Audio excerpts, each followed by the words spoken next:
Hello everyone, ভালনে সকলোৰে? Indian Polity in Assamese এই সিৰিজটোৰ লেকচাৰ নম্বৰ 121 লৈ আপোনালোকক স্বাগতম জনাইছোঁ। সো আপোনালোকে যিহেতু জানে যে আমি ইণ্ডিয়ান পলিটি বা এম লক্ষ্মীকান্ত এই কিতাপখন ডিছকাছ কৰি আছোঁ আৰু এই কিতাপখনৰ আমি চেপ্টাৰ নম্বৰ 22 পাৰ্লিয়ামেণ্ট এই চেপ্টাৰটো ডিছকাছ কৰি আছোঁ আৰু এই চেপ্টাৰটোৰ আজি আমি পাৰ্ট 21 ডিছকাছ কৰিম। সো এতিয়ালৈকে যিমানবোৰ ভিডিঅ' আমি ডিছকাছ কৰিছোঁ সব ভিডিঅ'ৰ প্লেলিষ্ট বনাই মই ডেছক্ৰিপশ্যনত দি দিছোঁ। প্লিজ আপোনালোকে এইখিনি ফ'ল' কৰিব। বহুত ধৰণৰ কনচেপচুৱেল ক্লিয়াৰিটি আপোনালোকৰ হৈ যোৱাৰ লগতে এই কনচেপ্টবোৰ এজ এ ৰেফাৰেঞ্চ ইউজ হৈ থাকিব। চ' এইবোৰ ক্লিয়াৰ থাকিলে আপোনালোকৰ ইণ্ডিয়ান পলিটি ছাবজেক্টটো শিকিবলৈ যথেষ্ট ইণ্টাৰেষ্টিং লাগিব। চ' ভিডিঅ'টো ষ্টাৰ্ট কৰাৰ আগতে প্লিজ চেনেলটো ছাবস্ক্ৰাইব কৰি দিয়ক যাতে এনেকুৱা ধৰণৰ ইম্পৰ্টেণ্ট ভিডিঅ'ৰ ন'টিফিকেশ্যনবিলাক আপোনালোকে পাই থাকে। চ' আজি আমি এই ভিডিঅ'টোত বাজেট ইন পাৰ্লিয়ামেণ্ট আৰু কনষ্টিটিউশ্যনেল প্ৰভিজনছ এই দুটা টপিক ভালকৈ ডিছকাছ কৰিম। চ' আহকচোন আজি পাৰ্লিয়ামেণ্ট এই চেপ্টাৰটো ষ্টাৰ্ট কৰোঁ। চ' অলৰেডি আপোনালোকে যেনেকৈ দেখিবলৈ পাইছে বহুত টপিক আমাৰ অলৰেডি কভাৰ হৈ গৈছে পাৰ্লিয়ামেণ্ট চেপ্টাৰটো। ইণ্ডিয়ান পলিটিৰ one of the biggest and most interesting chapter হয়। চ' প্ৰত্যেকটো টপিকে আমি অলৰেডি ভালকৈ খুটি নাটি মাৰি ডিছকাছ কৰি আহিছোঁ। বাজেট ইন পাৰ্লিয়ামেণ্ট এইটো এটা বহুত ইম্পৰ্টেণ্ট টপিক হয়। নট অনলি পলিটি ইকনমিক্সতো আপোনালোকে এইটো পঢ়িবলৈ পাবই, ভালকৈ এনেও পাব এইখিনি। ইয়াৰ আমি বেছিক কথাখিনি শিকাৰ লগতে যিখিনি কনষ্টিটিউশ্যনেল প্ৰভিজনছ আছে সেইখিনি ডিছকাছ কৰিম। চ' বাজেট বুলি ক'বলৈ গ'লে আমি যদি চাবলৈ যাওঁ এভৰি ফাইনেন্সিয়েল ইয়েৰ আৰম্ভ কেতিয়া হয়? প্ৰত্যেক বছৰ 1 এপ্ৰিলৰ পৰা আৰম্ভ হ'ব আৰু সেই ফাইনেন্সিয়েল ইয়েৰটো নেক্সট ইয়েৰৰ 31 মাৰ্চলৈকে চলে। চ' বাজেট মানেনো কি হয়? যিটো চেণ্ট্ৰেল বাজেট বা ষ্টেট বাজেট আমি ডেফিনেটলি শুনিবলৈ পাইছে। চ' বাজেটনো কি হয় সেইটো বিষয়ে অলৰেডি আপোনালোকে ফেমিলিয়াৰ হয়। চ' কথাটো কি, আমাৰ কনষ্টিটিউশ্যনত বাজেট বুলি একো শব্দটো মেনশ্যন কৰা হোৱা নাই, এনুৱেল ফাইনেন্সিয়েল ষ্টেটমেণ্ট বুলি মেনশ্যন কৰা হৈছে। চ' প্ৰভিজনটো কি যে আৰ্টিকল ডাইৰেক্টলি কেতিয়াবা এইবিলাক কথা সুধি দিব পাৰে যে আৰ্টিকল 112 যিটো হয় সেইটো আমাৰ চেণ্ট্ৰেল যিটো জেনেৰেল বাজেট বুলি কোৱা হয় সেইটোৰ লগত সন্নিৱিষ্ট হৈ আছে। এতিয়া কথাটো হৈছে বাজেটত আমি এইটো জানো যে ইয়াৰ এটা এষ্টিমেটেড ৰিচিপ্ট আৰু এক্সপেণ্ডিচাৰ গভৰ্ণমেণ্ট অফ ইণ্ডিয়া এটা কমপ্লিট ফাইনেন্সিয়েল ইয়েৰৰ কাৰণে ধাৰ্য কৰে। মানে ধৰি লওক আৰম্ভ যদি হৈছে 1 এপ্ৰিলত আৰু নেক্সট ইয়েৰৰ 31 মাৰ্চলৈকে চলিব। তাৰমানে ধৰি লওক এই বছৰটোৰে যদি আমি ধৰিবলৈ যাওঁ 2021 1 এপ্ৰিলৰ পৰা ফাইনেন্সিয়েল ইয়েৰটো ষ্টাৰ্ট হ'ব আৰু 31 মাৰ্চ 2022 লৈকে এইটো চলিব। চ' ডিউৰিং এইখিনি সময়ত গভৰ্ণমেণ্টৰ ওচৰলৈ কিমানখিনি আহিব ৰিচিপ্ট, কিমান পইচা আহিব মানে, আৰু কিমান পইচা গভৰ্ণমেণ্টক খৰচ কৰিব, ইয়াৰ এটা কমপ্লিট এষ্টিমেট ইয়াত বাজেটত লোৱা হয়। চ' ইয়াৰ বাহিৰেও এক্সপেণ্ডিচাৰৰ লগতে কিছুমান বেলেগ এলিমেণ্টো ডিছকাছ কৰা যায়, সেইকেইটা বস্তু ইয়াত মেনশ্যন কৰা হৈছে কিতাপত। চ' এষ্টিমেটখিনি কি, ইয়াত যিটো estimate of revenue and capital receipt. So' বাজেটৰ বিষয়ে আমি যেতিয়া পাম ইয়াত যিটো এক্সপেণ্ডিচাৰ আৰু ৰিচিপ্টৰ বিষয়ে পাম। চ' ইয়াত ৰিচিপ্টৰ যদি আমি পাওঁ দুটা ৰিচিপ্ট, ৰেভিনিউ ৰিচিপ্ট আৰু কেপিটেল ৰিচিপ্ট। ৰেভিনিউ ৰিচিপ্ট মানে ইয়াত যিটো হৈছে যে যিমানখিনি বেলেগ বেলেগ revenue, non tax revenue, tax revenue এইবিলাকৰ পৰা যিবিলাক আহিছে সেইবিলাক ৰেভিনিউ ৰিচিপ্টত আহিব। আৰু যিখিনি কেপিটেল ৰিচিপ্ট সেইখিনি বেলেগ বেলেগ যিমানবোৰ এছেট আছে সেই এছেটবোৰ ডিছইনভেষ্টমেণ্ট কৰিও আহিব পাৰে। মুঠতে গভৰ্ণমেণ্টৰ ওচৰলৈ যিখিনি আহিব সেইটো হ'ব ৰিচিপ্ট, তাৰ কমপ্লিটলি এষ্টিমেট লোৱা হয়। নেক্সট ইয়াত যিটো ৰেভিনিউ সেইটো কেনেকৈ বঢ়াব পাৰি সেই বিষয়েও আলোচনা কৰা হয়। তাৰমানে গভৰ্ণমেণ্টৰ ওচৰলৈ যিমান আহি আছে পইচা, ডেফিনেটলি গভৰ্ণমেণ্টে এইটোৱে বিচাৰিব যে কেনেকৈ আমি বঢ়াব পাৰোঁ আমাৰ ৰেভিনিউটো। নেক্সট ইয়াত এক্সপেণ্ডিচাৰৰ যিখিনি এষ্টিমেট, সেই এষ্টিমেটখিনি সেইখিনি অকণমান যিটো আছে তাৰ এক্সপেণ্ডিচাৰ যিখিনি খৰচ কৰিব তাৰো এটা এষ্টিমেট লাগে যে আমি ধৰি লওক যে 1500, মই এক্সাম্পল দি আছোঁ যে 1500 crore আমি যদি এক্সপেণ্ডিচাৰ খৰচ কৰিব লাগে, ক'ত কিমান কেনেকৈ কৰিম এইখিনি এটা হিচাপ তাত লাগিব। নেক্সট ইয়াত যিটো একচুৱেল ৰিচিপ্ট আৰু এক্সপেণ্ডিচাৰ যিটো ক্লজিং ফাইনেন্সিয়েল ইয়েৰ তাৰো দিয়া হয়। কথাটো কেনেকুৱা যে আমি 31 মাৰ্চৰ যিটো ফাইনেন্সিয়েল ইয়েৰটো শেষ হয়, কিন্তু কথাটো কি বাজেটখন আপোনালোকে যদি চাবলৈ পায় 1 ফেব্ৰুৱাৰীত মেনশ্যন কৰি দিয়া হয় সো কথাটো কি ইয়াৰ মোক এইটো কোৱাটো ভুল হৈছে 1 ফেব্ৰুৱাৰী নহয় 1 মাৰ্চত অলৰেডি বাজেটটো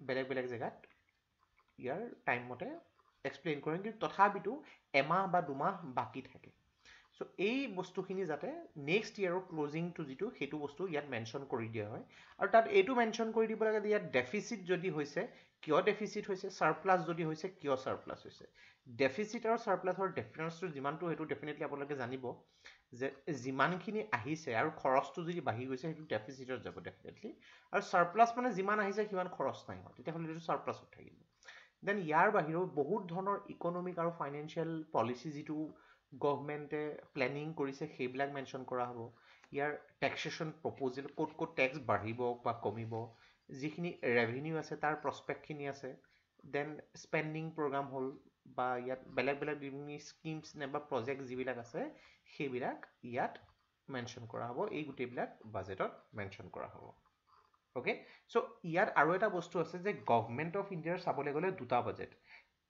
ইনিচিয়েলি আমি যদি চাব যাওঁ এটা ৰেলৱে বাজেট আছিলে আৰু এটা যিটো জেনেৰেল বাজেট এতিয়া কথাটো হৈছে যে ৰেলৱে বাজেটটো এইটো মিনিষ্ট্ৰী অফ ৰেলৱেজে কণ্ডাক্ট কৰিছিলে আগতে আৰু যিটো জেনেৰেল বাজেট সেইটো মিনিষ্ট্ৰী অফ ফাইনেন্সে কৰিছিলে এতিয়া কথাটো কি ৰেলৱে বাজেট আৰু আমি যদি চাবলৈ যাওঁ 1921ত কি কৰা হৈছিলে ৰেলৱে বাজেটটো জেনেৰেল বাজেটতকৈ পৃথক কৰি দিয়া হৈছিলে on the recommendation of Acworth committee কেতিয়াবা এই নামবিলাকো সুধি দিব পাৰে অলপ যদি হিষ্টৰিকেল পাৰ্সপেক্টিভৰ ফালৰ পৰা চোৱা যায় ইম্পৰ্টেণ্ট হয় তাৰমানে ইয়াৰ আগতে কি আছিলে জেনেৰেল বাজেট আৰু ৰেলৱে বাজেট একেলগে আছিলে কিন্তু 1921ত কি কৰিলে ৰেলৱে বাজেট বেলেগ কৰি দিয়া হ'ল আৰু জেনেৰেল বাজেট বেলেগ কৰি দিয়া হ'ল কাৰণকেইটা কিতাপত লিখা আছে যে ৰেলৱে ফাইনেন্সত বেছি ফ্লেক্সিবিলিটি হ'ব তেওঁলোকৰ ওচৰত যিখিনি ধন নিৰ্ধাৰণ কৰি দিয়া হৈছে তেওঁলোকে ভালকৈ ডিচাইড কৰিব পাৰিব নিজে জানিব যে তেওঁলোকৰ উইকনেছ ক'ত ক'ত আছে সেইবিলাক ঠিক কৰিব পাৰিব দেন ইয়াত যিখিনি বিজনেছ এপ্ৰ'চ আছে ৰেলৱে নিজৰ নিজৰ হিচাপত পলিচি ডিজাইন কৰিব পাৰিব যিকোনো ধৰণৰ ষ্টেবিলিটি বা ৰেভিনিউ যিখিনি আছে বা যিখিনি এচিয়ৰ্ড এনুৱেল কণ্ট্ৰিবিউশ্যন আছে ৰেভিনিউৰ পৰা সেইখিনি নিজে ডিচাইড কৰিব পাৰিব ইয়াৰ বাহিৰেও ৰেলৱে যে নিজৰ প্ৰফিট আৰু যিখিনি ডিপাৰ্টমেণ্ট আছে সেইখিনি যিখিনি আছে সেইখিনি মেনশ্যন কৰিব পাৰিব এতিয়া কথাটো হৈছে অগষ্ট 2016 আমাৰ যিটো বৰ্তমান বিজেপি গভৰ্ণমেণ্ট তেওঁলোকে কি কৰি পেলালে ৰেলৱে বাজেট আৰু জেনেৰেল বাজেটটো মাৰ্জ কৰি পেলালে তাৰমানে যিটো 1921ত ছেপাৰেট কৰিছিলে সেইটো মাৰ্জ কৰি পেলালে এতিয়াৰ পৰা মানে 2016ৰ পৰা ৰেলৱে বাজেট আৰু জেনেৰেল বাজেটটো একে হৈ গ'ল এতিয়া এই বস্তুটো কি যিটো অল্ড প্ৰেক্টিছ যিটো আছিলে সেই অল্ড প্ৰেক্টিছটো আঁতৰাই পেলাই এটা নিউ প্ৰেক্টিছ মানে একেটাৰ ভিতৰতে গোটেইখিনি সোমাই থাকিব বেলেগ বেলেগে বাজেট দি থাকিব নালাগে জেনেৰেল বাজেটতে সব ডিপাৰ্টমেণ্ট সব মিনিষ্ট্ৰীৰ বিষয়ে মেনশ্যন কৰি দিয়া হ'ব এইখিনি হ'ল আপোনাৰ অভাৰঅল এটা বাজেটৰ ইন্ট্ৰডাকশ্যন আমি যদি কনষ্টিটিউশ্যনেল প্ৰভিজনছখিনি যদি চাবলৈ যাওঁ কনষ্টিটিউশ্যনেল প্ৰভিজন কি হয় ইয়াত প্ৰায় 10টা পইণ্ট দি থোৱা আছে ওৱান বাই ওৱান মই প্ৰত্যেকটো পইণ্ট ডিছকাছ কৰি যাম চ' প্ৰেচিডেণ্টে কি কৰে এভৰি ফাইনেন্সিয়েল আৰম্ভণিতে এইটো এটা কণ্ডিশ্যন লে কৰে যে বাজেটৰ ৰিলেটেড যিখিনি বস্তু আছে দুইটা হাউচতে এইটো উত্থাপন কৰিব লাগিব গভৰ্ণমেণ্ট অফ ইণ্ডিয়া বিকজ এটা হিউজ এমাউণ্ট হয় এইটো যদি গভৰ্ণমেণ্টে ডিছকাছ কৰিবলৈ বাজেট ছেশ্যনৰ থ্ৰুৱেদি যদি ডিছকাছ কৰা নাযায় বহুত ধৰণৰ ভুল হ'ব পাৰে বহুত ধৰণৰ এইবিলাকত ভোটিং হয় একচুৱেলি আমি পঢ়িম ইয়াৰ প্ৰচেছবিলাক এই গোটেই প্ৰচেছবিলাক হ'ব লাগিব তেতিয়াহে বস্তুটো ইয়াৰ গ্ৰাণ্টটো আহিব এতিয়া কথাটো হৈছে এই গ্ৰাণ্ট যিবিলাক যেতিয়া ল'ব লাগিব যে ছাপ'জ এটা পাৰ্টিকুলাৰ মিনিষ্ট্ৰীৰ কাৰণে বা পাৰ্টিকুলাৰ টাইমৰ কাৰণে গভৰ্ণমেণ্টক এটা পাৰ্টিকুলাৰ এমাউণ্ট লাগিব সেইটো কাৰণে গ্ৰাণ্ট ল'ব লাগিব সেইটো পাৰ্মিশ্যন লাগিব সেইটো এনেই গভৰ্ণমেণ্টে উলিয়াই ল'ব নোৱাৰে নিজৰ খুজি মতে এটা প্ৰচেছ থাকে আৰু সেই প্ৰচেছটো প্ৰেচিডেণ্টৰ ৰেকমেণ্ডেশ্যন মতেহে হ'ব এইবিলাক আমি যেতিয়া বাজেটৰ প্ৰচেছবিলাক পঢ়িম ভালকৈ বুজি পাম এতিয়া কথাটো হৈছে ইয়াৰ কনচলিডেটেড ফাণ্ড অফ ইণ্ডিয়াৰ পৰা যেতিয়া পইচাখিনি ওলোৱা হ'ব সেইখিনি এটা নিয়মৰ মাজেৰে থাকে এটা নিয়মৰ মাজেৰে উলিয়াব লাগিব যিটো কোৱা হয় এপ্ৰপ্ৰিয়েশ্যন মেড বাই ল এতিয়া কথাটো হৈছে যিকোনো মানি বিল ইয়াত কোনো ধৰণৰ টেক্স ইন্ট্ৰডিউচ কৰিব নোৱাৰিব এক্সেপ্ট পাৰ্লিয়ামেণ্টে ৰেকমেণ্ডেশ্যন প্ৰেচিডেণ্টৰ পৰা পায় কথাটো হৈছে অলৰেডি মানি বিলৰ বিষয়ে পঢ়ি আহিলোঁ প্ৰেচিডেণ্টৰ ৰেকমেণ্ডেশ্যন পাব লাগিব দেন সেইটো লোকসভাত কৰিব লাগিব ৰাজ্যসভাত কৰিব নোৱাৰে ইয়াৰ ডিফাৰেঞ্চবিলাকো আমি খুব ভালকৈ ডিছকাছ কৰিলোঁ আগৰ ভিডিঅ'বিলাক যদি চোৱা নাই প্লিজ এইখিনি চাই ল'ব বহুত ধৰণৰ ক্লিয়াৰিটি আপোনালোকৰ আহি যাব এতিয়া কথাটো হৈছে নতুনকৈ যদি কিবা টেক্স ইন্ট্ৰডিউচ কৰিব লাগে সেইটো এটা প্ৰচেছৰ থ্ৰুদি হ'ব, অথৰিটি অফ ল'ৰ থ্ৰুদি হ'ব।